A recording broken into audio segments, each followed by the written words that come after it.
Bismillahirrahmanirrahim. Alhamdulillah wassalatu wassalam ala Rasulillah amma ba'd. Hadirin dan hadirat rahimakumullah. Assalamualaikum warahmatullahi wabarakatuh. Alhamdulillah, kita bersyukur kehadirat Allah Azza wa Jalla. Berkat taufiknya kita dapat meneruskan lagi majlis ilmu kita dengan tafsir juz 30,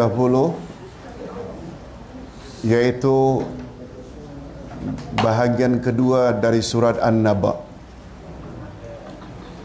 Bahagian kedua dari surat An-Naba bermula dari ayat 21 hingga ayat yang terakhir, ayat 40. Sebagaimana kita sama-sama maklum, surat An-Naba ada 40 ayat. Kemudian kita baru 20 pertama tafsirkan, dan berikut ini bermula ayat 21 hingga ayat 40. Bahagian kedua. Sebelum kita terjemah sama ada harfiah atau maknawiyah, marilah kita baca terlebih dahulu. A'udzubillahi minasyaitonirrajim. Inna jahannama kanat mirsada.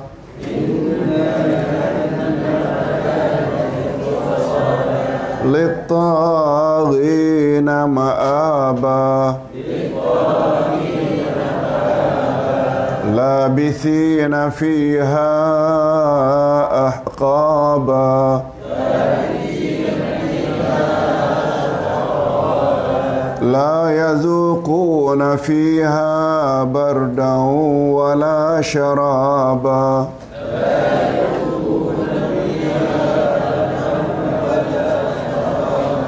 Illa hamiman wa wassaqa. Jazaa'an wifaqa. Innahum kanu la yarjuna hisaba.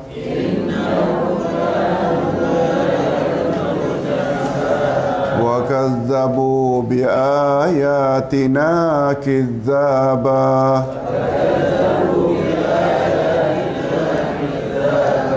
وكل شيء أحصيناه كتابا.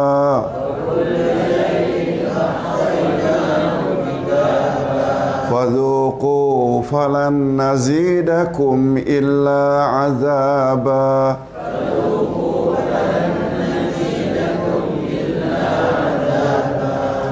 إن للمتقين مفازا حدائق وأعنابا.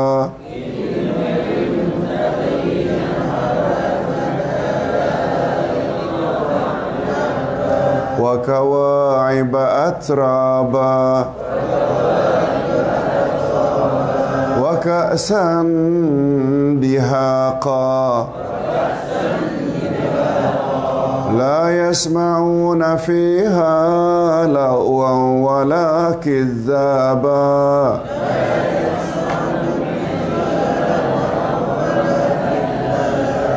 جزاء من ربك عطاء حسابا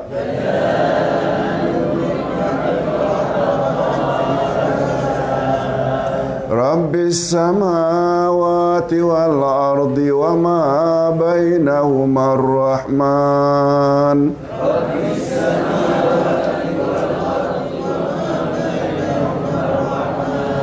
لا يملكون منه خطابا يوم يقوم الروح والملائكة صفا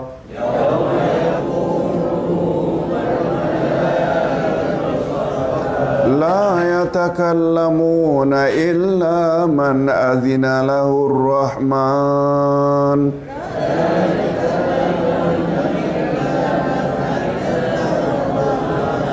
وقال صوابا ذلك اليوم الحق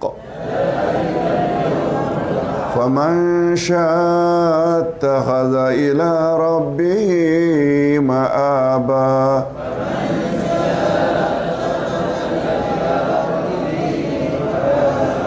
إنا أنذرناكم عذابا قريبا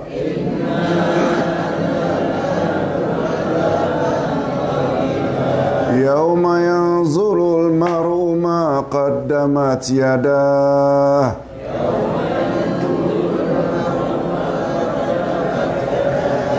ويقول الكافر يا ليتني كنت ترابا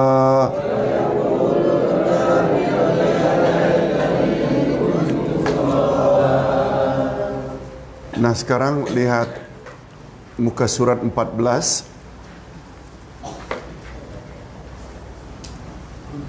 Pada ayat-ayat sebelum ini, maksudnya 20 ayat pertama dari surat An-Naba, Allah Subhanahu Wa Taala telah menerangkan kepada hamba-hambanya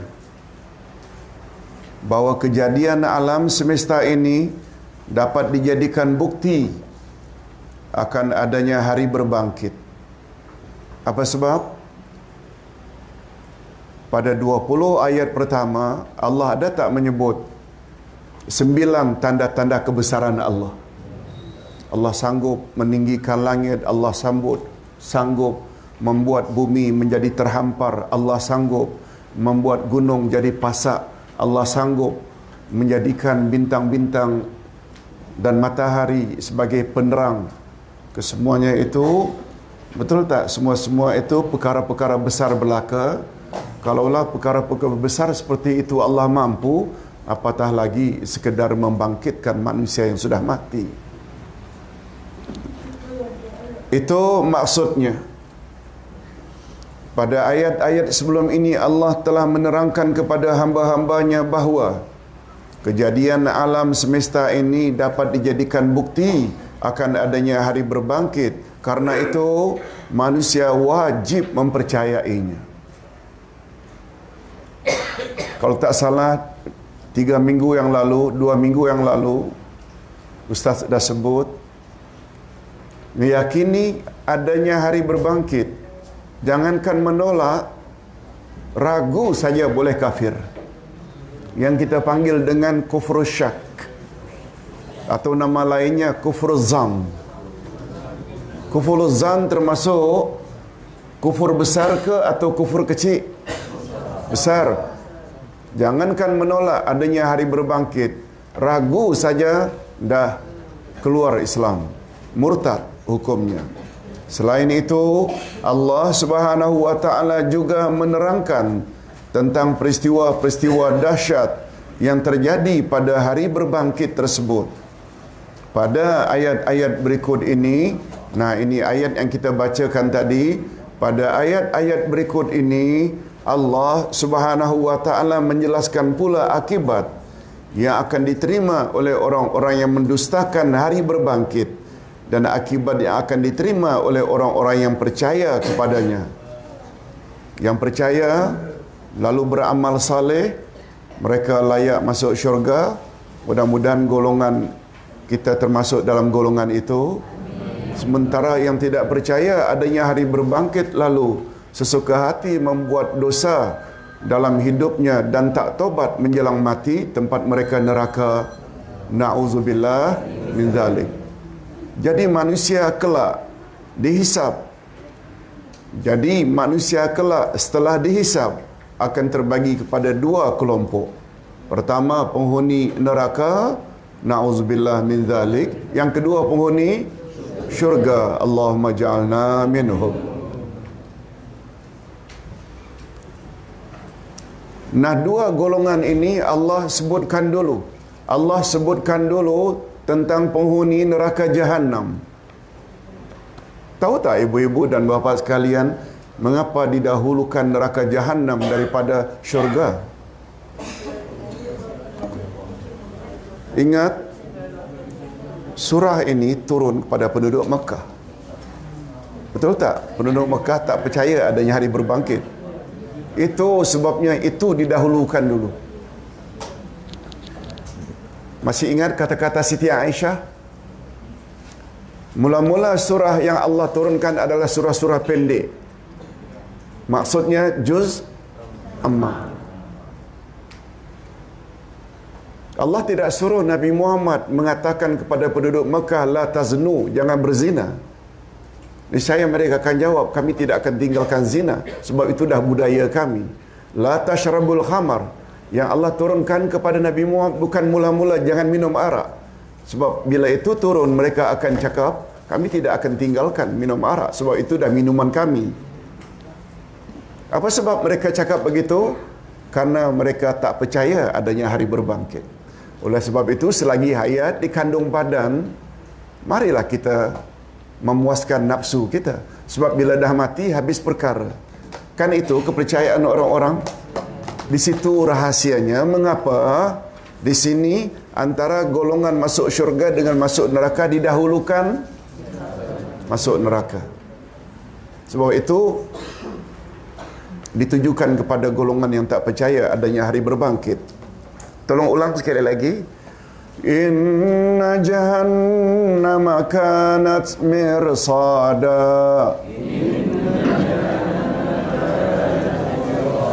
Littaghina ma'aba. Labithina fiha ahqaba. La yazuquna fiha bardan wala syaraba.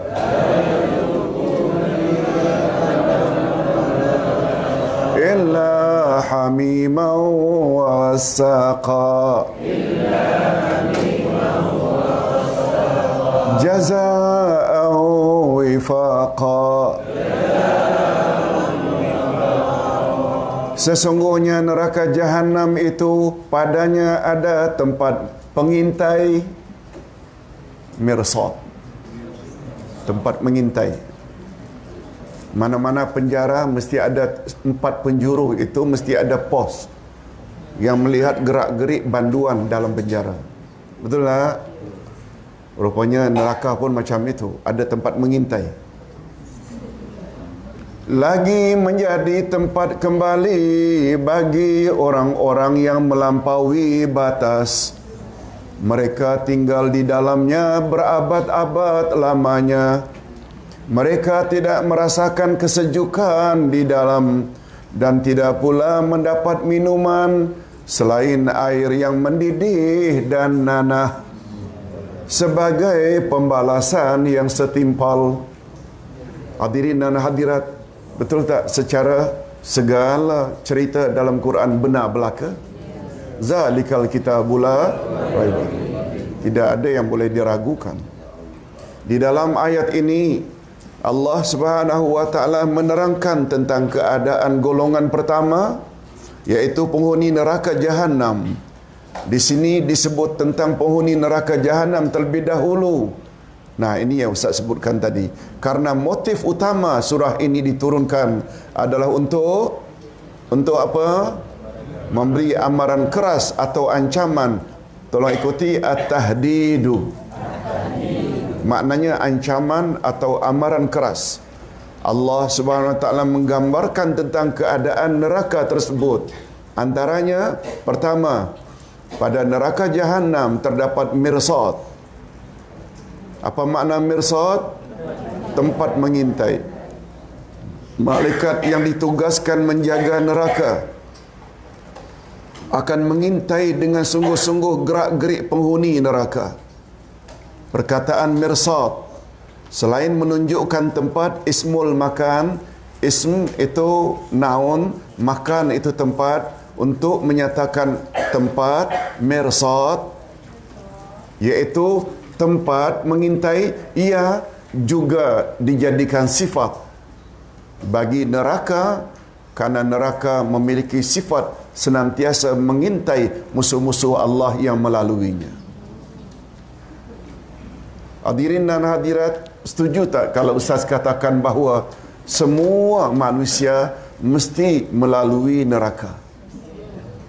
Setuju tak? Bukan masuk neraka ya.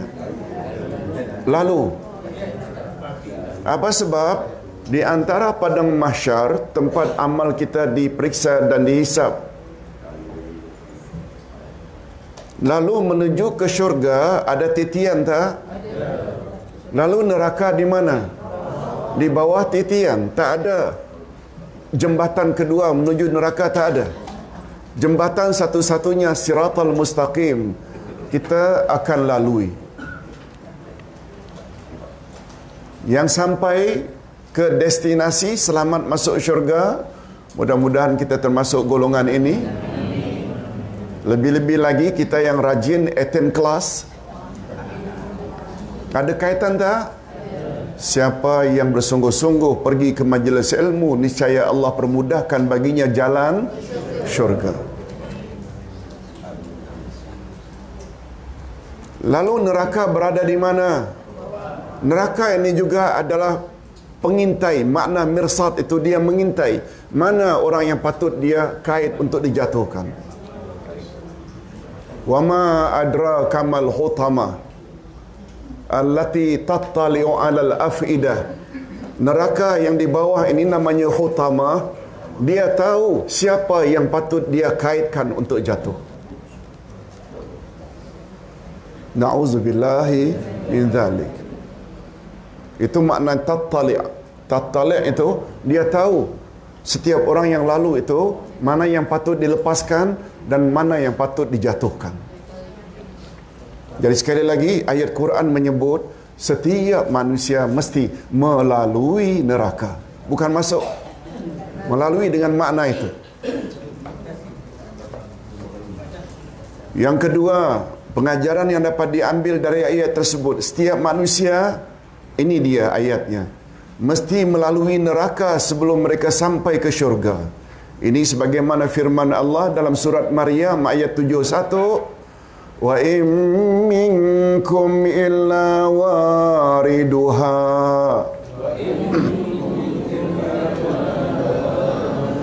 Dan tiada seorang pun dari kamu melainkan mendatangi neraka itu. Mendatangi di sini dengan makna melalui. Neraka akan melepaskan siapa yang layak dilepaskan sehingga sampai ke syurga, dan akan menjatuhkan siapa yang layak untuk dijatuhkan. Na'udzubillah min dzalik. Kemudian kesimpulan ketiga, neraka disediakan oleh Allah untuk litaghin. Tolong ikuti, litaghin. Untuk orang-orang yang melampaui batas.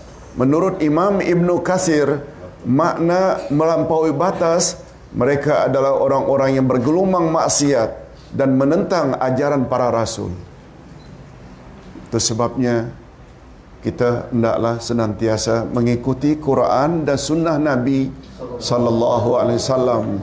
Ada tak Nabi pernah membuat jaminan bila ikut dua pedoman itu kita tidak akan sesat selama-lamanya? Yes. Tolong ikuti, taraktu fikum amraini in amsaktum bihima lan tadillu abada. Aku tinggalkan dua perkara untukmu, wahai umat. Selagi kamu berpegang teguh, kamu tidak akan mungkin sesat untuk selama-lamanya, yaitu Quran dan sunnah Nabi sallallahu alaihi wasallam.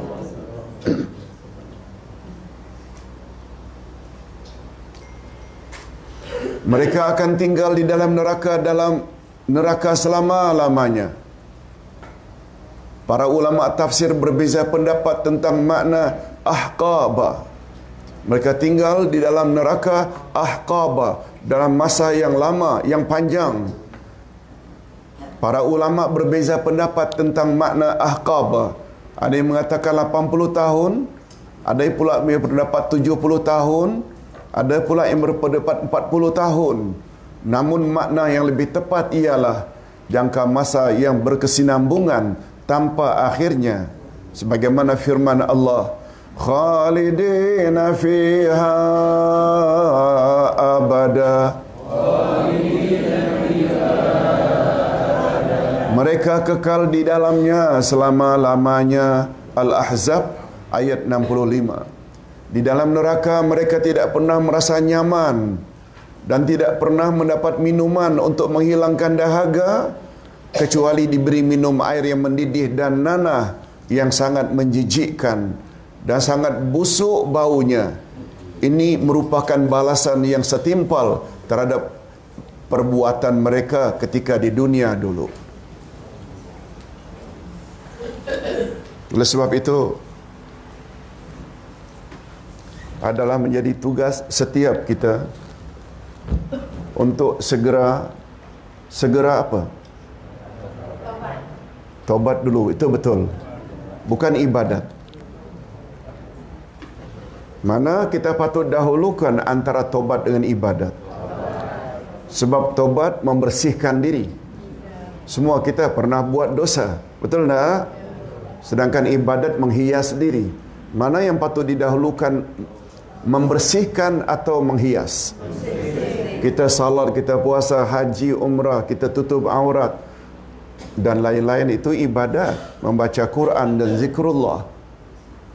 Tapi ada tak kemungkinan bila kita banyak beramal tapi ada dosa-dosa tertentu yang kita belum taubat, ada tak kemungkinan amal kita ditolak? Yes.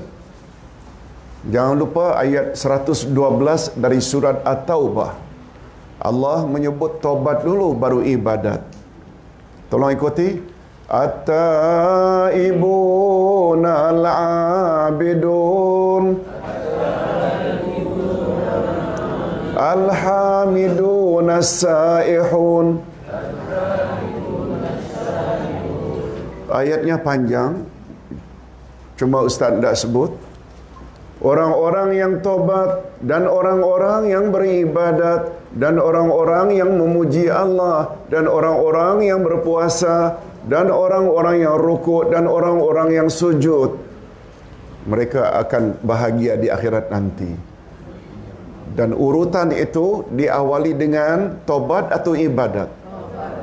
Ini sesuai dengan sabda Nabi. Tolong ikuti. Ibda bima bada Allahu bihi. Mulailah olehmu sebagaimana yang Allah telah mulai. Dalam ayat tadi Allah mulai dengan ibadat atau tobat? Tobat dulu. Itu maksudnya. Itu sebabnya Ustaz pernah sebut sifat orang yang mendapat siratal mustaqim adalah orang yang telah mendapat nikmat. Orang yang telah mendapat nikmat pula Allah explain adalah nabi-nabi, siddiqin, syuhada dan salihin. Mana disebut dahulu dari 4 kelompok itu? Syuhada dulu ke salihin atau nabi dulu? Nabi, baru siddiq, baru syuhada, baru salihin. Betul tak? Bila bercanggah kata-kata para ulama atau tuan guru dengan kata-kata Allah dalam Al-Quran atau kata-kata Rasul, kita patut dahulukan kata-kata siapa? Ingat, kita yang bermazhab Syafi'i pada umumnya, Syafi'i pernah berkata, kalau pendapatku bercanggah dengan hadis yang sahih, campak olehmu ke tembok. Hadis yang sahih ke atau pendapatku?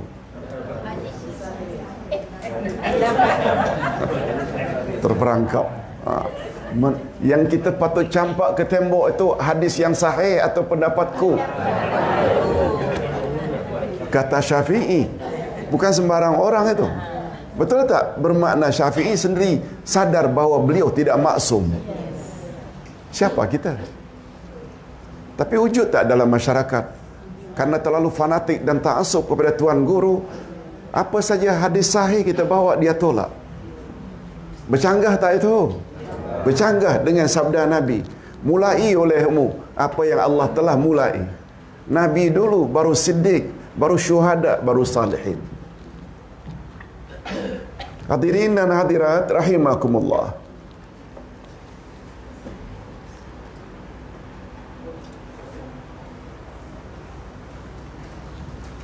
Adapun ayat berikutnya, tolong ikuti.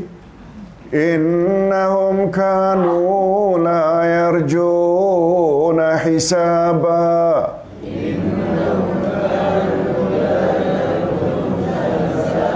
Wa kadzabu bi ayatina kidzaba. Wa kulla syai'in ahsaynahu kitaba. Fadhuqu falan nazidakum illa azaba.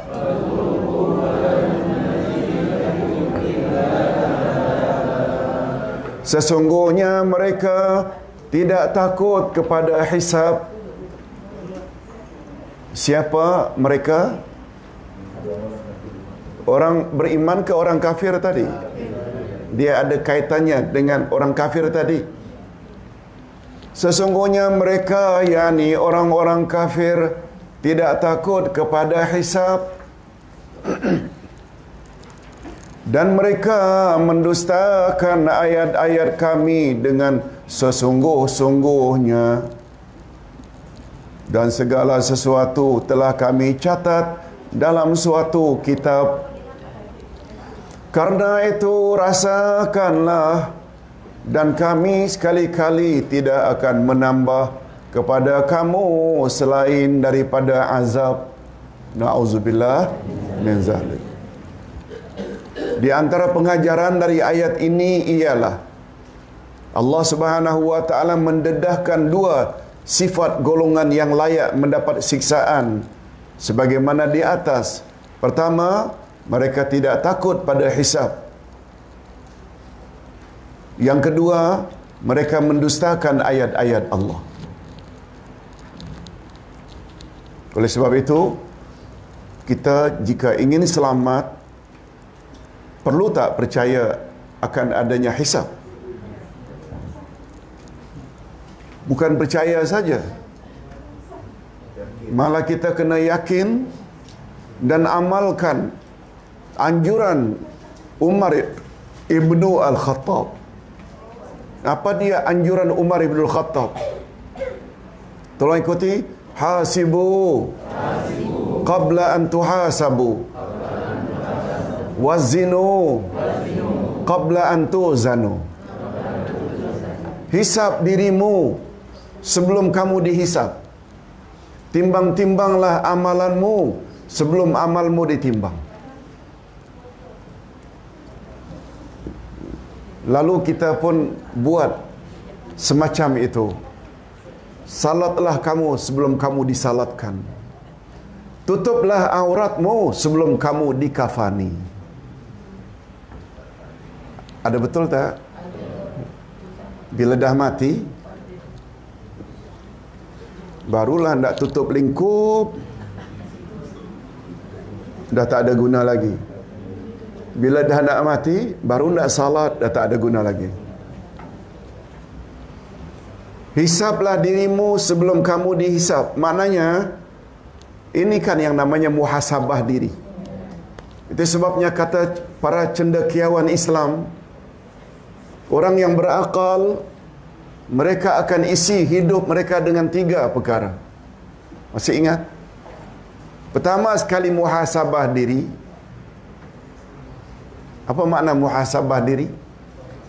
Koreksi diri, perbetulkan amalan kita sebelum kita jumpa Allah. Yang kedua, munajat kepada Allah. Boleh tak dengan kata lain, munajat ini beribadat pada Allah, dekatkan diri pada Allah. Dan yang ketiga, berseronok-seronoklah kamu dengan perkara-perkara yang halal.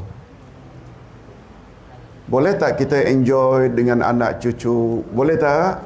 Boleh. Bermesra-mesra. Nah, Ustaz pernah sebut, kalau tak salah 2 minggu yang lalu,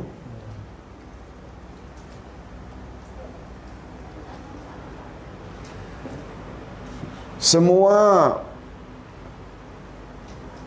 perbuatan manusia adalah lara. Apa makna lara? Lalai ghaflah. Sia-sia. Semua perbuatan manusia adalah lara. Kecuali 2 perkara, kata Nabi. Kecuali zikrullah. Masih ingat tak zikrullah ada berapa jenis? 3, betul? Zikrul lisan, zikrul qalbi, zikrul amal. Boleh tak dengan bahasa lain, dia taat pada Allah, mulutnya selalu menyebut nama Allah, hatinya senantiasa ingat kepada Allah, anggotanya selalu melaksanakan suruhan Allah dan menjauhi larangannya. Yang itu lara tak? Yang itu lara tak? Zikrullah dengan 3 jenisnya lara tak? Ini yang Rasul kata, semua perbuatan manusia adalah lara kecuali zikrullah dan ada yang lupa? Sambung tolong. Tolong ikuti mudaba'atul ahli. Ustaz ada tulis sini. Mudaba'atul ahli. Selain zikrullah juga tidak dianggap sia-sia bermesra-mesra dengan ahli keluarga. Islam anjurkan tak? Jangan ganas dengan ahli keluarga, isteri, suami, anak-anak, cucu-cucu. Perlu mesra tak? Mesra. Bimbing mereka baik-baik. Kata ulama hadis, Allah sejajarkan mudaba'atul ahli ini dengan zikrullah. Maknanya tinggi tak? Tinggi derajat mudaba'atul ahli. Hadirin dan hadirat rahimakumullah. Kehadiran kita dalam majlis seperti ini termasuk tak zikrullah? Zikrullah. Belajar zikrullah.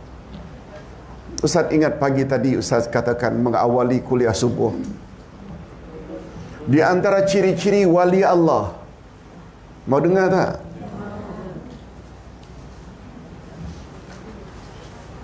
Di antara ciri-ciri wali Allah pertama, rindu dia dengar suara azan dari masa ke semasa.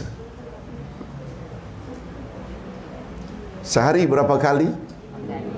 Rindu dari satu azan ke azan berikutnya. Yang kedua, dia mendatangi salat berjamaah. Ibu-ibu dan bapa sekalian, apa makna wali? Dekat, hampir. Wali Allah, orang yang hampir dengan Allah, orang yang dekat dengan Allah. Masih ingat tak ayat 62-63 surat Yunus? Syarat untuk jadi wali Allah 2 saja, iaitu takwa, tapi itu nomor 2, iman dan takwa. Iman dan takwa. Nah, rinciannya, detailnya, ciri-ciri wali Allah rindu untuk mendengar dari satu azan ke azan berikutnya.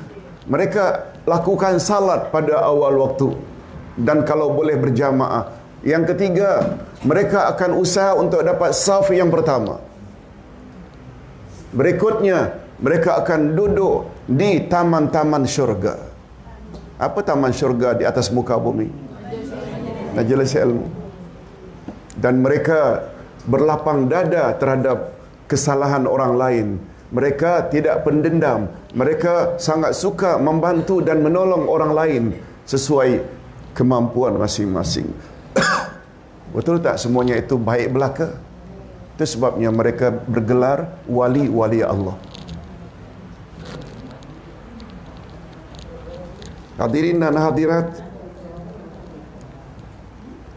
tak perlu kita mendakwa kita wali Allah. Cukuplah Allah yang menilai.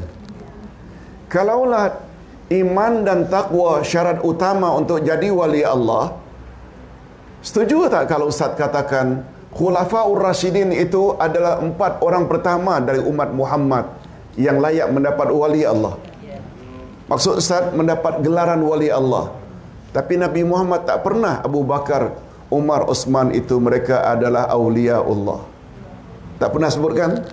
Tapi Allah menilai mereka wali Allah tak? Mereka lah yang paling utama.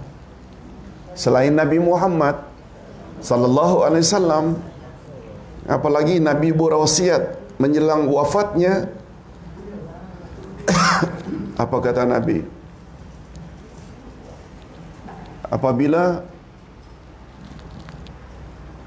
umurmu panjang, akan jumpa banyak perbalahan pada akhir zaman.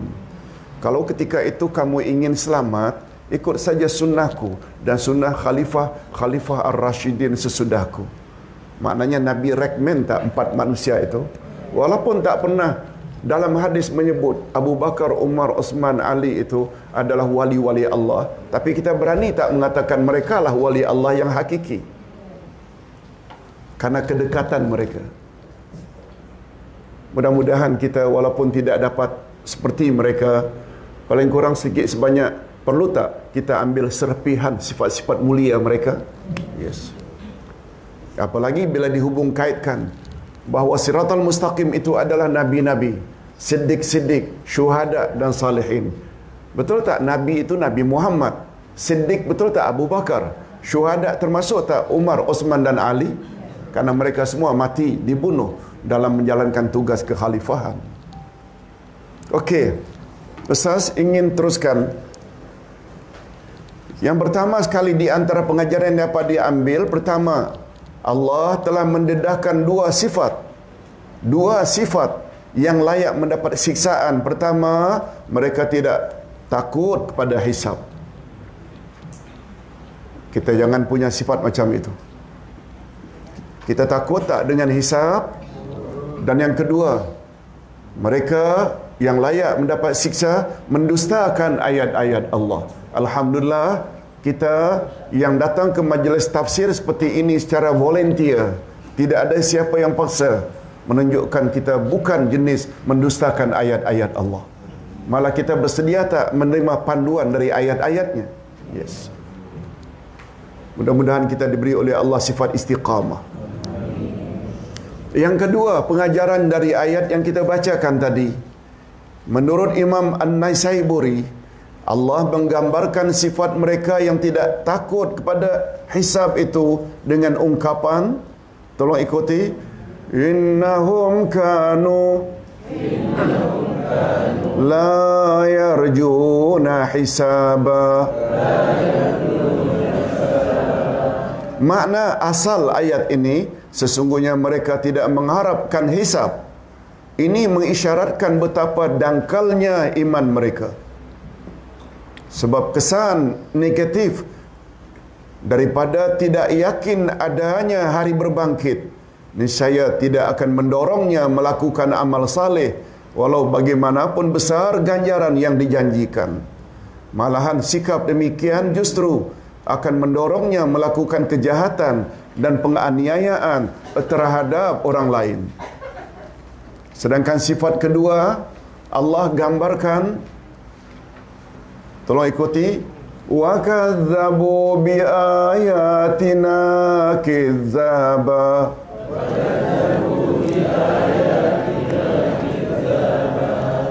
Dan mereka sesungguh-sungguh mendustakan ayat-ayat kami. Sifat ini pula menunjukkan betapa rosak akidah mereka sehingga sanggup mengingkari kebenaran dan mendustakan para rasul. Mereka mendustakan.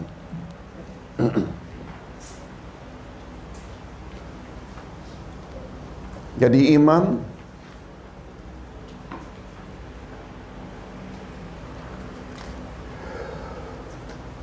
itu sebabnya ada jemaah yang tanya, tapi dah ustaz dah jawab dalam tanya udai.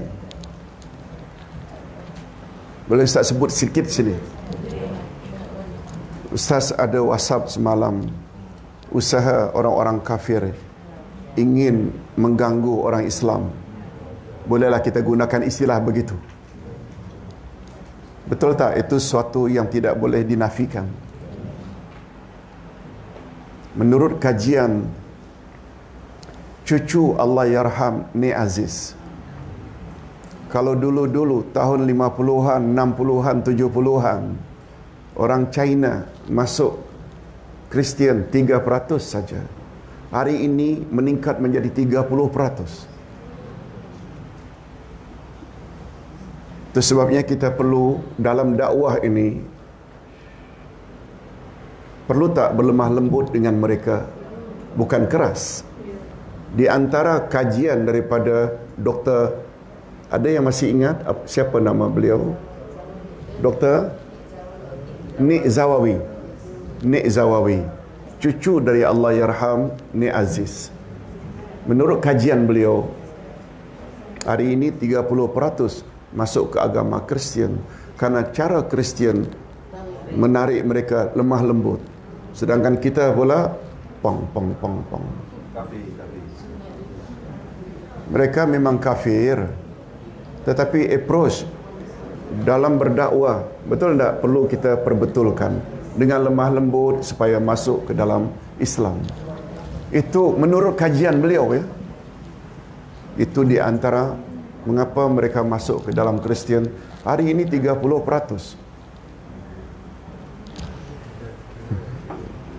Lalu ada jemaah yang komen, sebelum kita memerangi mereka, bermusuh dengan mereka, perlu tak kita perbetulkan diri? Perlu tak? Lalu Ustaz jawab begini, bila kita ingin melawan musuh, dua perkara yang perlu kita miliki. Berapa perkara? Kuatkan badan kita, dan yang kedua, gunakan senjata yang ampuh, yang berkesan. Maksudnya kuatkan badan ini, perlu tak kuatkan iman dan tauhid? Perlu tak kuatkan iman dan tauhid kepada Allah? Yang kedua, kita hendaklah gunakan senjata melawan mereka dengan senjata yang ampuh, iaitu kalamullah dan kalamur Rasul. Betul tak? Sebab kata para ulama, terutama Imam Ahmad Ibnu Hanbal, bila awak gunakan ayat Quran sedangkan awak sendiri bermasalah, syirik, khurafat ada pada diri awak, dia tidak akan berkesan melawan orang-orang kafir. Beliau buat contoh, bila awak keluar daripada pasar basah, bawa beli ikan, beli daging, beli tulang, lalu ketika menunggu transport, taksi, awak dikerumuni oleh anjing, lalu kita halau, anjing itu lari, betul tak? Tak lama kemudian dia datang lagi. Mengapa datang lagi? Karena kegemaran anjing ada di sisi awak. Oleh sebab itu, bila awak ingin menghalau syaitan, musuhmu, sedangkan dalam diri awak ada syirik, ada khurafat, ada bid'ah, ada hasad, ada dengki, betul tak? Itu semua adalah kegemaran syaitan. Dia tidak akan lari. Walaupun awak gunakan senjata yang paling ampuh, Ayatul Kursi, salah-salah dia akan ikut. Allahu la ilaha illa huwal hayyul qayyum. Dia juga akan ikut. Karena apa? Karena kita, kegemaran dia ada pada diri kita. Nah, bila kita dah kuat Kita tak boleh gunakan mana-mana hujah yang paling berkesan kecuali Quran dan Sunnah. Itu maksudnya senjata. Lalu Ustaz bawa di dalam jawaban Ustaz, Ustaz teringat nasihat ayah Ustaz kepada Ustaz. Anak, jadilah kamu bagaikan ikan yang hidup. Jangan jadi ikan yang mati. Lalu kata beliau, ikan yang hidup walaupun berada bertahun-tahun di samudera,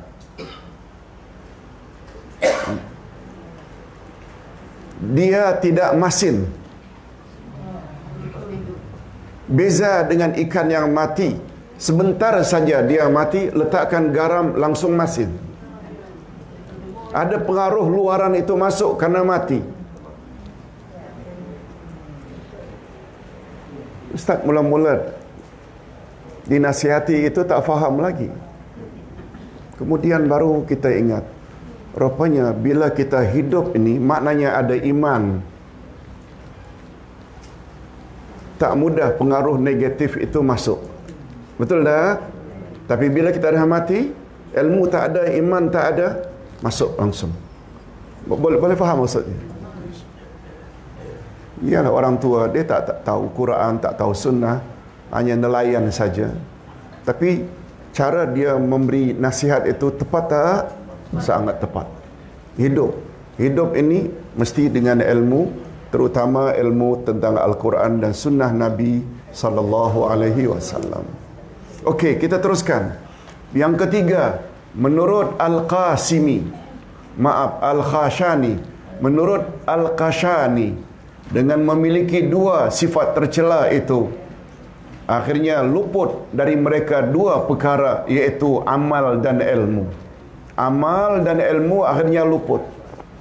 Amal saleh luput dari mereka karena mereka tidak takut kepada hisab, dan ilmu juga luput dari mereka karena mereka mendustakan ayat-ayat Allah. Betul tak? Dua-dua sekali luput. Ilmu luput, amal pun luput. Itu sebabnya Ustaz sebut dan ingatkan balik apa yang Ustaz katakan 2 minggu yang lalu. Mula-mula turun kepada penduduk Mekah surah-surah pendek, bukan larangan, jangan minum arak, jangan berzina. Apa sebab? Ayat-ayat pendek ini dia pada umumnya bercakap tentang syurga neraka. Imani dulu. Bila dah beriman, di sana menunggu bila dah mati syurga dan neraka. Syurga untuk orang yang buat-buat baik, meninggalkan larangan. Neraka pula tidak buat suruhan Allah tapi langgar larangan Allah. Betul tak? Dengan keimanan tersebut, boleh tak dengan bahasa lain, tak payah disuruh dah. Keyakinan dalaman itu akan memotivate kita, mendorong kita untuk buat baik dan jauhi larangan. Boleh faham? Itu sebabnya Ustaz melihat belajar tafsir juz amma ni mustahak tak? Untuk memantapkan iman. Untuk kemantapan iman. Okey, kita teruskan. Yang keempat, Allah menerangkan bahawa segala perbuatan mereka telah ada catatannya di sisi Allah. Dalam buku catatan amalan, tidak ada yang luput sedikit pun. Semua tertulis dengan sempurna. Kepada mereka akan dikatakan, rasakan olehmu siksaan kami, dan kami tidak akan menambah kepada kamu selain daripada menambah azab. Hadirin dan hadirat, dalam akidah Ahlussunnah wal Jamaah, manusia kalau masuk syurga karena apa? Rahmat Allah. Dan manusia masuk neraka karena keadilan Allah. Allah adil. Itu sebabnya kamu dah buat macam itu, aku masuk neraka. Jangan kata aku zalim padamu. Tapi mereka dah diberitahu, diturunkan Nabi Muhammad sallallahu alaihi wasallam tak mau ikut juga. Betul tak? Mereka sebenarnya menempah neraka. Yes. Na'udzubillah. Imam Qatadah meriwayatkan daripada Abdullah bin Amru, katanya, tidak ada ayat yang diturunkan untuk penghuni neraka yang paling menggerunkan dibandingkan dengan ayat ini. Lihat, kata Imam Qatadah, salah seorang ulama tafsir zaman silam, tidak ada ayat yang menggerunkan tentang neraka kecuali ayat ini. Tolong ikuti. Fadhuqu falan nazidakum illa azaba. Karena itu rasakanlah, dan kami sekali-kali tidak akan menambah kepada kamu selain daripada azab. Nah, penambahan azab demi azab itu ada. Dengan kata lain, betul tak? Terhadap orang-orang kafir yang punya sifat tadi, tidak ada keringanan sedikit pun bagi mereka. Tidak ada keringanan, kan itu maksudnya. Tidaklah aku tambah kecuali azab. Na'udzubillah min zalik. Azab itu bukan sebentar pula, kekal abadi. Hadirin dan hadirat, Ustaz ingin ulang balik. Mudah-mudahan masih ingat, manusia dicipta oleh Allah untuk hidup sementara atau untuk selama-lamanya. Sekali lagi, untuk sementara atau selama-lamanya. Cuma ada sambungannya, tetapi mereka mesti berpindah dari satu alam ke alam berikutnya. Betul tak? Kita ada sebut 5 alam. Pertama alam roh, kemudian alam rahim, kemudian alam dunia, kemudian pindah lagi alam barzakh, kubur, kemudian pindah lagi alam akhirat. Ada alam lagi tak setelah ini? Syurga dan neraka terletak di alam mana? Betul tak?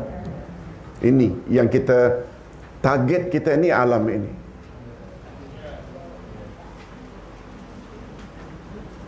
Pagi tadi Imam membaca surat Sabbihisma Rabbikal A'la. Ada tak di antara kandungannya, bal tu'thirunal hayatad dunya wal akhiratu khairun? Kebanyakan manusia terlalu fokus kepada kehidupan dunia. Wal akhiratu khairun, sedangkan akhirat adalah khairun, lebih baik, better for you. Khairun laka minal ula, daripada kehidupan yang pertama. Kehidupan ada berapa kali? Kehidupan ada berapa kali? 2. Kehidupan di dunia dan kehidupan di akhirat. Maknanya kehidupan di akhirat adalah lebih baik daripada kehidupan di dunia. Itu sebabnya ketika berada di atas muka bumi, berpada-padalah. Jangan lupa 3 perkara tadi menurut cendekiawan Islam. Muhasabah diri kena buat setiap hari. Munajat pada Allah kena buat setiap hari. Dan kemudian, karena kita manusia biasa, boleh tak kita enjoy berseronok-seronok dengan ahli keluarga? Yes. Hadirin dan hadirat rahimakumullah. Ustaz teruskan dengan ayat yang berikutnya. Nah, ini penjelasan tentang orang yang layak masuk syurga. Aduh, panjang rupanya ni. Okey, boleh insya-Allah setengah jam lagi masanya. Inna lil muttaqina mafaza. Hadaiqa wa a'naba. Wa kawa'iba atraba. Wa ka'san dihaqa. La yasma'una fiha la'wan wa la kidhaba.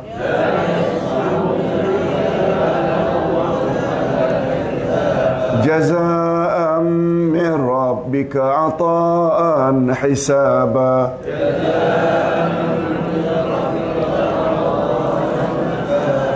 Sesungguhnya orang-orang yang bertakwa mendapat kemenangan, yaitu kebun-kebun dan buah anggur dan gadis-gadis remaja yang sebaya dan gelas-gelas yang penuh berisi minuman.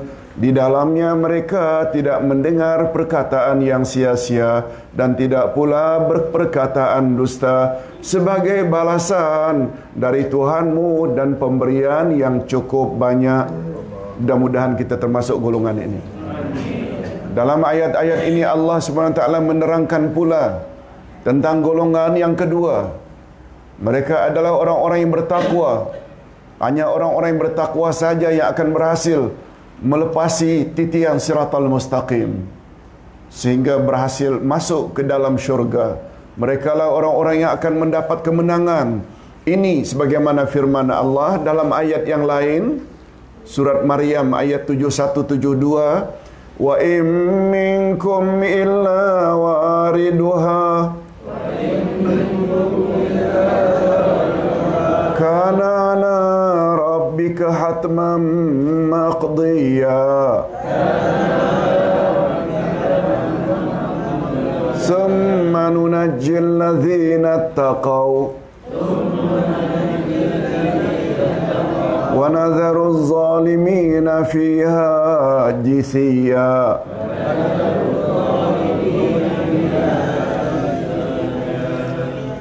Ini ayat sama dengan kita sebutkan tadi, ayat tentang setiap manusia mesti melintas. Dan tidak ada seorang pun daripadamu melainkan mendatangi neraka itu. Hal itu bagi Tuhanmu adalah suatu kemestian yang sudah ditetapkan. Kemudian kami akan menyelamatkan orang-orang yang bertakwa dan membiarkan orang-orang yang zalim di dalam neraka dalam keadaan berlutut. Berlutut maknanya menyerah diri. Anda bantah macam mana lagi? Di dalam ayat di atas Allah berjanji akan menganugerahkan kepada orang-orang yang bertakwa, yang takut menyalahi perintah Allah dengan 5 perkara. Ini kita kena lihat pada diri kita, ada tak 5 perkara ini? Pertama, kemenangan dan keselamatan daripada siksaan neraka. Mudah-mudahan kita termasuk golongan ini. Terhindar daripada siksaan dan bencana termasuk dalam salah satu nikmat utama. Malah lebih utama daripada mendapat keselamatan hidup. Atas dasar itulah manusia berdoa pada hari akhirat. Atas dasar itulah manusia berdosa pada hari akhirat lebih suka memilih agar mereka dijadikan tanah kembali sebagaimana binatang, asalkan mereka boleh terhindar dari siksaan neraka. Itu nanti kita akan jumpa pada ayat yang terakhir. Itu sebabnya kita selalu menyebut Rabbana atina fid dunya hasanah wa fil akhirati hasanah wa qina azabannar. Kita teruskan dengan lindungi kami dari api neraka. Hadirin dan hadirat, nikmat Allah bila dapat kurnia yang banyak itu sajakah, atau juga termasuk tak nikmat Allah bila terhindar dari malapetaka? Jawabnya dua-dua. Betul dah. Bila kita bandingkan antara terhindar daripada bencana dengan mendapat nikmat yang banyak, mana nikmat yang lebih utama? Terhindar daripada malapetaka. Boleh faham maksudnya? Itu sebabnya kata ulama tafsir, Allah awali surah Al-Fil dahulu baru Quraisy.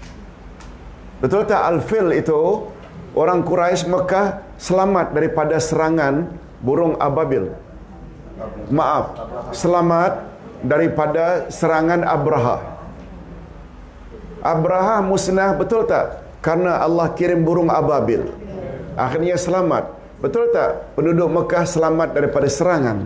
Nikmat tak? Baru berikutnya surat Quraisy. Surat Quraisy pula menyebut tentang kekayaan orang-orang Quraisy. Betul tak? Dua-dua adalah nikmat. Cuma rahasianya kata ulama tafsir, didahulukan Al-Fil baru Quraisy. Ini memberi makna nikmat terhindar dari malapetaka lebih besar, lebih utama daripada sekedar mendapat nikmat yang banyak. Hadirin dan hadirat rahimakumullah. Yang kedua, mereka mendapat kenikmatan berupa kebun-kebun yang memiliki bermacam-macam pohon dan buah-buahan. Disebut di sini anggur secara khusus karena ia termasuk buah-buahan yang paling istimewa. Ini memberi isyarat bahawa mereka di sana akan mendapat kenikmatan fizikal dan jasmani.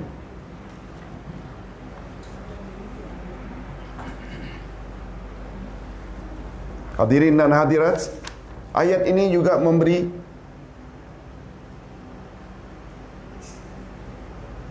isyarat. Ayat ini juga memberi isyarat terhindar dari siksaan disebut lebih dahulu daripada mendapat pohon-pohon anggur. Betul tak? Bila mendapat kebun pohon-pohon yang anggur kan itu mendapat kenikmatan atau fadilat, kurnia. Diawali dulu terhindar daripada neraka disebut lebih dahulu.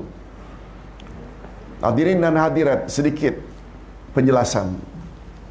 Di akhirat nanti manusia diberi oleh Allah nikmat yang bersifat kerohanian saja atau juga jasmani? Jawabnya dua-dua, betul. Dua-dua.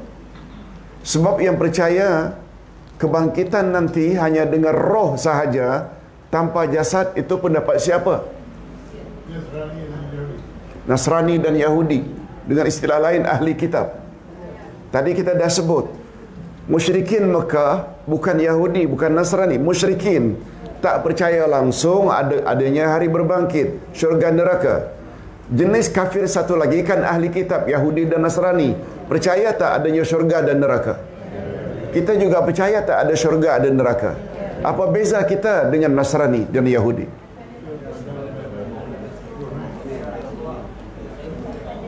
Kita umat Islam percaya kita bangkit dengan roh dan jasad. Bukan sebagaimana Nasrani, bangkit memang bangkit tapi roh saja tanpa jasad. Di antara buktinya, kita dibangkit dengan roh dan jasad sebab nikmat-nikmat dalam syurga Allah gambarkan. Inap, anggur, rumman, delima, asal, madu, laban, susu atau yogurt, pasangan hidup. Betul tak itu semuanya nikmat jasmani atau rohani? Jasmani, betul tak? Jadi rohani dan jasmani sekali Allah akan bagi untuk kita di dalam syurga nanti. Mudah-mudahan kita layak mendapatkannya. Mendapat anugerah gadis-gadis remaja yang sebaya umurnya. Allahu Akbar. Allahu Akbar. Nah, ada komen perempuan tak dapat.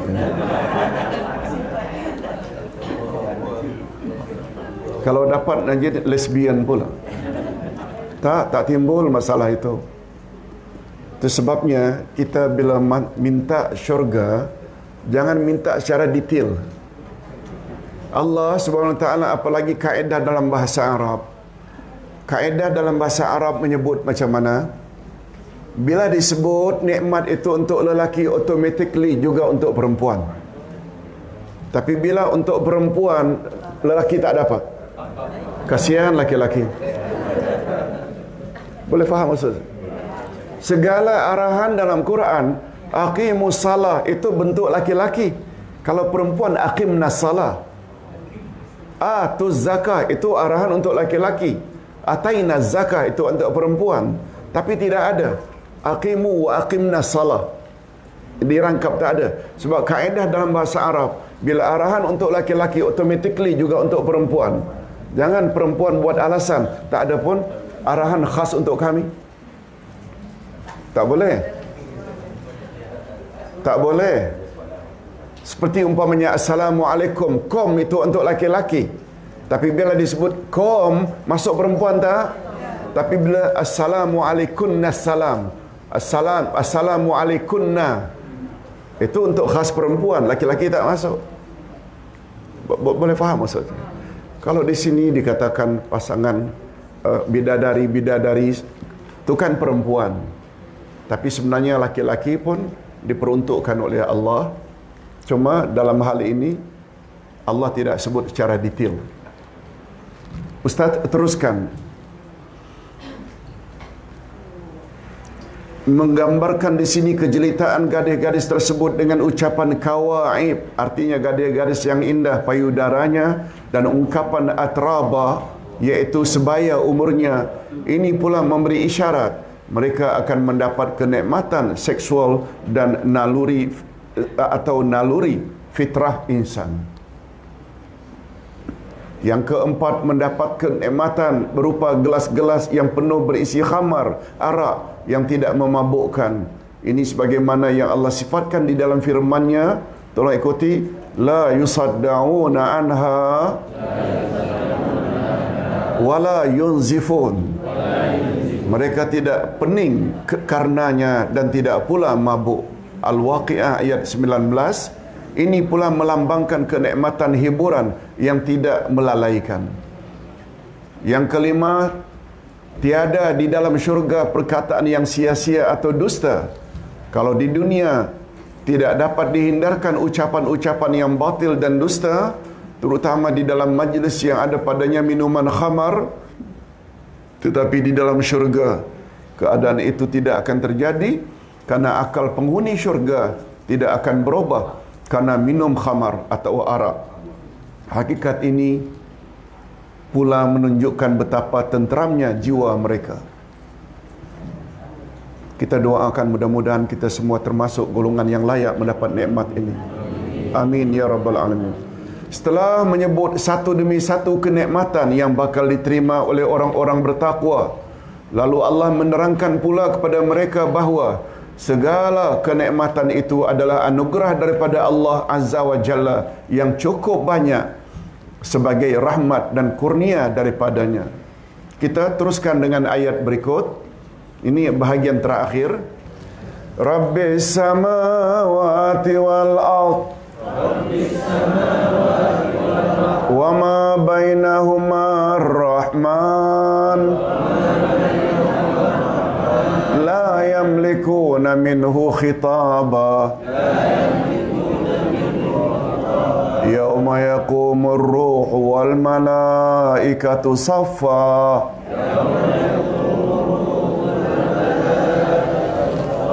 la yatakallamuna illa man azina lahu ar-Rahman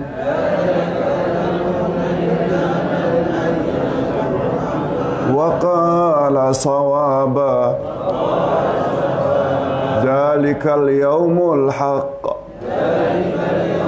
faman syaa'a ittakhadha ila rabbih ma'aba.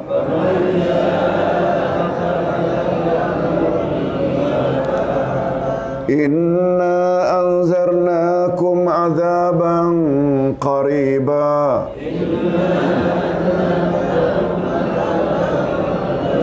yawma yanzurul mar'u ma qaddamat yadah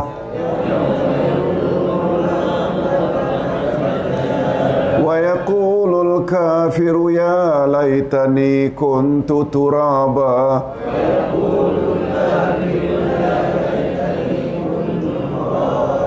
Tuhan yang memelihara langit dan bumi dan apa yang ada di antara keduanya, yang Maha Pemurah, mereka tidak dapat berbicara dengan Dia pada hari ketika roh dan para malaikat berdiri bersaf-saf. Mereka tidak berkata kecuali siapa yang telah diberi izin kepadanya oleh Tuhan yang Maha Pemurah, dan Dia mengucap kata yang benar. Itulah hari yang pasti terjadi. Barang siapa yang menghendaki, niscaya dia menempuh jalan kembali kepada Tuhannya. Sesungguhnya kami telah memperingatkan kepadamu, hai orang kafir, siksa yang dekat pada hari manusia melihat apa yang telah diperbuat oleh kedua tangannya Dan orang kafir berkata, alangkah baiknya kiranya aku dahulu adalah tanah.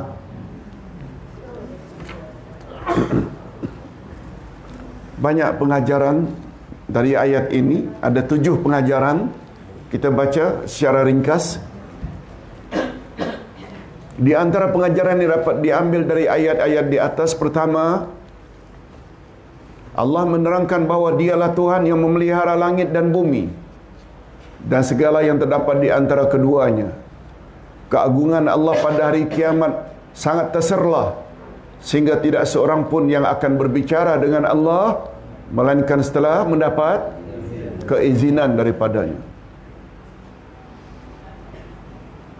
Oleh sebab itu kita merasa gerun tak? Gerun. Sebab bila keluar saja daripada kata-kata daripada Allah, ada 2 kemungkinan. Sama ada kita masuk syurga atau masuk neraka. Na'udzubillah. Takut tak mendengar keputusan itu. Sedangkan tak bercakap tak boleh lagi. Yang kedua, pada hari kiamat, roh, yakni Jibril dan para malaikat lainnya berdiri berbaris bersaf-saf menunggu perintah Allah. Mereka tidak berkata kecuali sesiapa yang telah mendapat izin Allah. Ini memberi isyarat betapa keagungan dan kehebatan Allah, sehingga makhluknya yang paling tinggi martabatnya, iaitu malaikat pun mesti tunduk dengan izin Allah. Yang ketiga, Imam Az-Zamakhsyari berkata, mereka yang dapat berkata-kata dengan Allah mestilah memenuhi 2 syarat. Pertama, setelah mendapat keizinan daripada Allah. Yang kedua, hendaklah berkata dengan perkataan yang benar. Pertama, mesti dapat izin. Yang kedua, yang mereka cakap itu mesti benar. Yang keempat, hari kiamat pasti akan terjadi, dan segala perkara yang selama ini tersembunyi, maka pada hari itu akan terbongkar. Oleh itu, bersegeralah memohon ampunan Allah dan kembali ke pangkal jalan, serta memperbanyak bekal menghadapi hari tersebut. Itu sebabnya Allah berfirman, "Faman syaa'a attakhadha ila rabbihi ma'aba." Maka barang siapa yang menghendaki, niscaya ia menempuh jalan kembali kepada Tuhannya. Oleh sebab itu, andai kata masih lagi tidak mau kembali pada jalan Allah, maknanya awak dah menempah siksaan di akhirat. Na'udzubillah min zalik. Yang kelima, Allah SWT telah memberi peringatan kepada orang-orang kafir akan siksaan akhirat dan betapa dekatnya siksaan itu. Persoalan jarak waktu bukanlah sesuatu yang penting, tetapi yang lebih penting ialah peristiwa itu pasti akan kita alami. Betul tak? Betul tak semua kita tak tahu bila kiamat itu exactly akan terjadi? Tapi berdasarkan tanda-tanda dekat kiamat yang pernah disebut oleh baginda, betul tak hampir dikatakan seluruhnya sudah terjadi hari ini. Yang keenam, sikap orang yang berakal sehat selalu membuat persiapan untuk menghadapi peristiwa-peristiwa yang akan ditemuinya. Pada hari kiamat, manusia akan melihat apa yang dilakukannya. Ini sebagaimana firman Allah dalam surat Ali Imran ayat 30. Tolong ikuti. Yauma tajidu kullu nafsin ma amilat min khairin muhdara.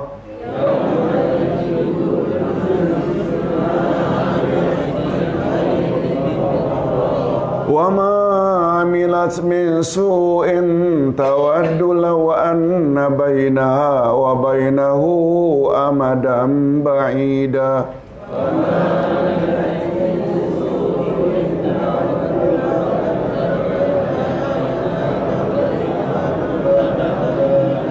Wa yu'izzukumullahu nafsah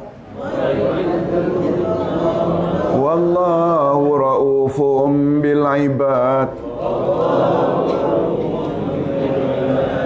Pada hari ketika tiap-tiap diri mendapati segala kebajikan di hadapannya, begitu juga kejahatan yang telah dikerjakannya.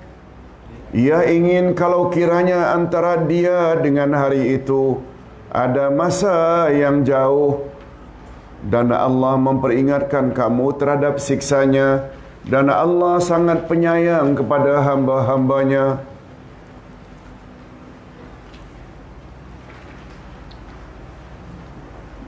Hadirin dan hadirat, semua yang kita lakukan kita akan temui tak nanti di akhirat? Kita akan sampai nanti pada suatu surah, Allah akan menyebut, tolong ikuti, innaka kadihun ila rabbika kadhan famulaqih. Sesungguhnya kamu adalah pekerja-pekerja Tuhanmu, dan kamu pasti menemui hasil kerjamu itu kelak. Boleh faham? Allah gunakan kita adalah pekerja-pekerja Tuhan. Apa yang kita kerjakan, kita akan temui kelak. Kalau baik, baiklah, syurga balasannya. Kalau jahat, siksalah menunggu di sana. Itu maksudnya. Ustaz masih ingat lagi, ketika turun ayat itu, Nabi tak begitu faham. Lalu Nabi tanya pada malaikat Jibril, atau malaikat Jibril beritahu pada Nabi, menjelaskan ayat itu. Tolong ikuti. Ya Muhammad, ish ma syi'ta fa innaka tamut wa ahibba man ahbabta fa innaka mufariquh wa'mal ma syi'ta fa innaka mulaqi. Oh, cantik kata-kata malaikat ini.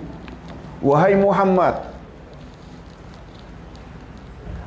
hadirin dan hadirat, untuk pengetahuan, bila ada yang panggil ya Muhammad, kalau dia dari kalangan insan, menunjukkan dia orang kafir. Orang yang beriman tak akan panggil ya Muhammad, ya Rasulullah, ya Nabi Allah, ya Habib Allah. Boleh faham? Kalau ada pun yang panggil ya Muhammad, itu hanya malaikat. Manusia tak boleh. Yang panggil ya Muhammad itu orang kafir saja. Sebagai contoh, satu hari orang kafir bertanya kepada Nabi, tolong ikuti ya Muhammad, ansib lana rabbak. Wahai Muhammad, tolong beritahu pada kami salasilah keturunan Tuhanmu. Bapaknya siapa, maknya siapa, anaknya, cucunya siapa. Sempena itu turun surat Al-Ikhlas. Surat apa? Qul huwallahu ahad, Allahus lam yalid wa lam yulad wa lam yakul lahu kufuwan ahad. Itu asbabun nuzul. Karena orang kafir tanya ya Muhammad, atau menunjukkan yang tanya itu kafir. Itu sebabnya kita tak boleh sebut ya Muhammad. Hendaklah berlapik dengan, sebab Nabi Muhammad betul tak insan yang paling mulia. Ustaz saja tak berani panggil, Yasin sini. Ayah, abah, bapa, betul tak? Mesti ada lapiknya itu. Nah, berbalik kepada bila malaikat panggil Nabi Muhammad bukan ya Rasulullah, tapi ya Muhammad. Itu sebabnya bunyi ayat tadi, atau bunyi hadis, perkataan malaikat ya Muhammad. Coba dengar, 3 perkara. Hiduplah kamu sesuka hatimu untuk hidup, tapi ingat, satu hari kau akan mati juga. Betul tak? Betul tak? Semua kita hidup, tapi kita akan berakhir dengan kematian. Sayangilah, kasihilah, cintailah siapapun yang engkau ingin cintai dan sayangi. Ingat, satu hari kau akan berpisah juga dengannya. Betul tak? Kita sayang macam mana pun, ayah kita, ibu kita, adik kita, isteri kita, suami kita, satu hari akan pisah juga. Sama ada dia dulu atau kita dulu. Cantik tak? Cantik. Itu sebabnya bila kita sayang seseorang, berpada-padalah. Nah, yang ketiga ni yang paling bagus. I'mal ma syi'ta. Berbuatlah, beramallah, kerjakanlah apa saja yang engkau ingin amalkan. Tapi ingat, fa innaka mulaqih. Kau kelak akan menemui apa yang kamu kerjakan itu. Boleh faham tak? Ini maksudnya. Hiduplah kamu sesuka hatimu, tak hidup berapa lama, tapi ingat kau pasti akan mati. Sayangilah, kasihilah siapa yang engkau ingin sayangi, tapi ingat satu hari kau akan berpisah juga dengannya. Dan yang terakhir, berbuatlah kamu apa yang kamu ingin buat, tapi ingat hasil perbuatanmu itu akan kamu temui kelak. Di mana maksudnya? Di akhirat nanti. Bila amal saleh, bila attend kelas, dipermudahkan jalan ke sana. Bila buat maksiat sampai mati tak taubat, betul tak? Akan menunggu neraka di sana. Itu maksudnya. Itu sebabnya ayat itu menggunakan istilah kita sebenarnya adalah pekerja-pekerja Tuhan. Ustaz tak pasti. Boleh dicari dalam juzuk Aman, Al-Fajr kalau tak salah. Hadirin dan hadirat, Ustaz ada tulis itu semua kata-kata malaikat tu ada di sini. Okey. Pada hari itu orang yang ingkar akan berkata, tolong ikuti, ya laitani kuntu turaba. Alangkah baiknya sekiranya aku dahulu adalah tanah. Terdapat dua penafsiran terhadap ayat ini. Pertama, orang-orang kafir menginginkan kiranya mereka dahulu ketika di dunia hanya batu atau tanah saja. Atau kalau boleh tidak dilahirkan ke atas permukaan bumi. Bagi mereka itu adalah lebih baik supaya tidak perlu bertanggungjawab terhadap apa yang mereka telah lakukan.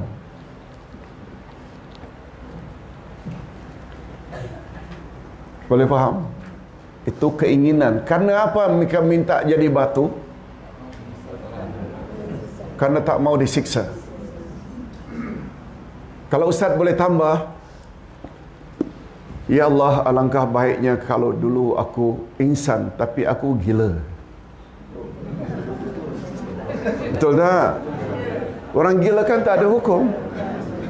Dia telanjang bulat ke mana-mana, tak ada dosa. Cuma jemaah sekalian mau tak? Tak mau? Tahu tak apa? Atau minta, ya Allah, walaupun aku insan, tolong matikan aku sebelum balik. Pun no problem. Betul tak? Sebab yang akan ditanya ni mukallaf. Mukallaf kan syaratnya dua. Aqil, baligh. Nah, kita tak mau. Alhamdulillah kita sudah baligh, kita juga berakal waras. Perlu tak kita tertakluk dengan hukum hakam Allah? Ini maksudnya pekerja-pekerja Tuhan. Allahu Akbar. Setuju tak kalau Ustaz katakan Quran penuh dengan panduan? Masalah kita saja. Masalah kita mau ikut atau tak mau ikut. Hadirin dan hadirat rahimakumullah. Yang kedua, tafsiran minta dijadikan tanah. Terdapat riwayat dari Abu Hurairah dan Abdullah ibnu Amru dan lain-lain bahawa binatang juga akan dihisap di akhirat nanti. Setelah binatang diadili oleh Allah, lalu Allah berfirman, tolong ikuti, kuni turaba fatasiru turaba. Jadi tanahlah kamu sekalian wahai binatang. Lalu binatang pun menjadi tanah. Pada ketika itulah orang-orang kafir akan berkata, ya Allah, alangkah baiknya kalau aku dahulu hanya seekor binatang, lalu dikembalikan menjadi tanah. Dia menyayangkan, kalaulah dulu aku binatang saja. Kalau dulu di dunia, aku ni beruang, aku ni gajah, aku ini harimau. Tak mau jadi insan. Betul tak kata-kata ini semua kerana takut akan azab Allah. Riwayat dari Abu Hurairah dan Abdullah bin Amru. Kedua-dua tafsiran di atas menggambarkan betapa penyesalan orang-orang kafir pada hari berbangkit nanti. Semoga Allah melindungi kita daripada mengalami nasib seperti itu. Amin ya rabbal alamin. Nah, secara ringkas, kita masih ada masa 4 minit. Jam ini laju 4 minit. Okey. Jangan keluar dulu. Sila duduk. Jangan lari. Subhanallah. Kesimpulan yang dapat kita ambil dari semua 40 ayat itu. Pertama, musyrikin Mekah saling bertanya tentang berita besar, iaitu hari kebangkitan sesudah mati. Kebanyakan mereka tidak percaya adanya kehidupan sesudah mati. Sedangkan di dalam Islam, percaya atau iman pada hari akhirat atau kebangkitan termasuk salah satu cabang iman yang utama setelah iman pada Allah. Betul tak? Ustaz pernah sebut uraiannya, ulama akidah, bila rukun iman yang 6 itu diperkecil, dia jadi 3. Jadi berapa? Tolong ikuti: al-wahdaniyah, ar-risalah, al-ba'su. Iman pada Allah, iman pada Rasul, dan iman pada hari akhirat. Sehingga yang 3 ini dipanggil tonggak akidah. Bila yang 3 ini diperkecilkan lagi, dia jadi 2. Iman pada Allah dan iman pada hari akhirat. Menunjukkan iman pada hari akhirat termasuk mustahak tak? Sangat mustahak. Yang kedua, Allah mengumumkakan 9 tanda-tanda kekuasaannya agar dijadikan bahan pemikiran oleh manusia sehingga menimbulkan keyakinan bahawa hari kebangkitan pasti akan datang. Yang ketiga, hari keputusan pasti akan datang. Pada hari itu manusia akan diputuskan atau dipisahkan berdasarkan amalan mereka ketika di dunia. Ada yang bahagia dan ada pula yang akan menderita. Ciri-ciri khas hari itu antaranya tiupan sangkakala, langit akan terbelah, gunung-gunung akan hancur bertaburan sehingga ia dalam pandangan manusia bagaikan fata morgana atau miraj. Yang keempat, neraka jahanam disediakan oleh Allah untuk orang-orang yang melampaui batas. Mereka mempunyai 2 sifat utama, iaitu tidak takut akan hari berhisab, dan yang kedua, mendustakan ayat-ayat Allah. Akibat kedua, akibat memiliki 2 sifat ini, akhirnya luput dari mereka amal dan ilmu.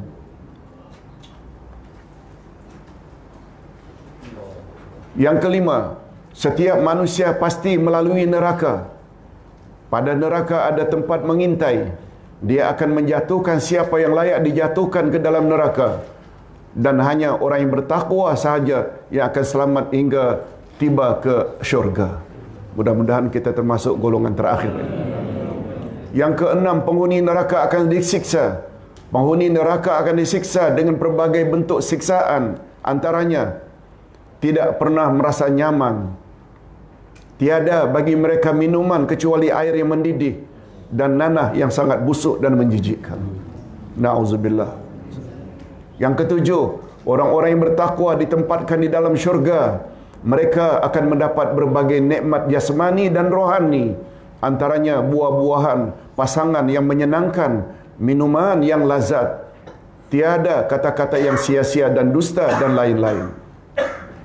Yang ke-8, pada hari kiamat, Jibril dan para malaikat berdiri dengan teratur bersaf-saf. Tidak ada seorang pun yang berkata-kata kecuali dengan izin Allah dan mengucapkan kata-kata yang benar. Yang ke-9, pada hari kiamat pasti datang. Setiap yang akan datang adalah dekat. Sebab Nabi bersabda, kullu atin qarib. Setiap yang akan datang itu dekat. Betul tak? Setiap yang akan datang itu dekat. Apalagi kiamat. Betul, boleh tak kiamat terjadi bila-bila masa saja. Yang kesembilan, hari kiamat pasti datang. Setiap yang akan datang adalah dekat.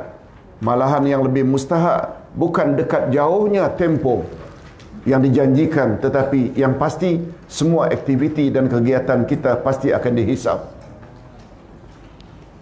Itu sebabnya Nabi Muhammad sallallahu alaihi wasallam pernah ditanya, "Ya Rasulullah, mata taqumus saah?" Bila kiamat akan terjadi? Nabi tidak jawab, tapi Nabi tanya balik, "Apa persiapanmu menghadapi hari itu?" Boleh tak kita gambarkan bahawa jawaban Nabi itu tidak menjawab apa yang ditanya, bahawa yang paling mustahak bagi kita bukan bila kiamat akan terjadi. Yang mustahak pada kita persiapan menghadapi hari itu. Kita berdoa mudah-mudahan Allah beri kekuatan kita untuk senantiasa memperbanyak bahan bekal untuk akhirat. Setelah mengetahui bahawa mereka akan disiksa, maka orang-orang kafir menginginkan kalau boleh mereka menjadi tanah sahaja, sebagaimana binatang dijadikan tanah setelah diadili. Ini menggambarkan betapa penuh dan dahsyat siksaan di akhirat. Yang terakhir, yang ke-11, terdapat dua ciri-ciri orang yang berakal, yaitu orang yang paling banyak mengingati mati dan orang yang senantiasa memperbanyak bekal untuk kehidupan setelah mati. Mudah-mudahan kita termasuk golongan ini. Hadirin dan hadirat, lihat, terbayang tak oleh kita surah Naba ini sungguh banyak pengajarannya. Banyak sungguh. Itu sebabnya bila kita faham, insya-Allah akan lebih mantap keyakinan kita dan iman kita. Okey, di sini ada sedikit permintaan, Ustaz tolong doakan sepupu saya Abdul Karim bin Abu Bakar yang sekarang ini sedang kritikal di hospital. Ya, hari ini kan ni? Betul hari ini? Oh ya, 10 bulan 3. Betul? Betul Pak? Betul ya? Alhamdulillahirabbil alamin, wassalatu wassalamu ala asyrafil anbiya'i wal mursalin wa ala alihi wa sahbihi ajma'in. Ya Allah, kami bertawassul kepadamu melalui nama-namamu yang mulia dan sifat-sifatmu yang maha tinggi. Kami juga bertawassul kepadamu ya Allah terhadap amal-amal saleh kami, sama ada bacaan ayat-ayat Quran, begitu juga mempelajari bahagian kedua dari tafsir Juz'u Amma surat An-Naba. Kami bertawassul dengan amal-amal saleh kami, kiranya Engkau limpahkanlah kepada kami semua rahmat-Mu, berkat-Mu, ampunan-Mu, keselamatan, kejayaan dan kesembuhan dari segala bentuk penyakit. Khasnya untuk saudara kami Abdul Karim bin Abu Bakar yang sekarang ini sedang kritikal berada di hospital. Ya Allah, ya Tuhan kami, sembuhkanlah penyakitnya ya Allah. Sekiranya Engkau telah takdirkan umurnya panjang, berilah kesembuhan dengan segera ya Allah. Tapi andai kata menurut takdir-Mu yang tertera di dalam Lauh Mahfuz umurnya tidak begitu panjang, ambillah dia dengan husnul khatimah, akhir yang baik, akhir dalam iman dan amal saleh. Ya Allah, jadikanlah kami dan dia orang-orang yang saleh, yang senantiasa bertakwa kepadamu, birahmatika ya arhamar rahimin. Wa sallallahu ala nabiyyina Muhammad wa ala alihi wa sahbihi ajma'in. Walhamdulillahi rabbil alamin. Subhanakallahumma wa bihamdika asyhadu an la ilaha illa anta astaghfiruka wa atubu ilaik. Assalamualaikum warahmatullahi wabarakatuh. Kaliha yang itu Ustaz coba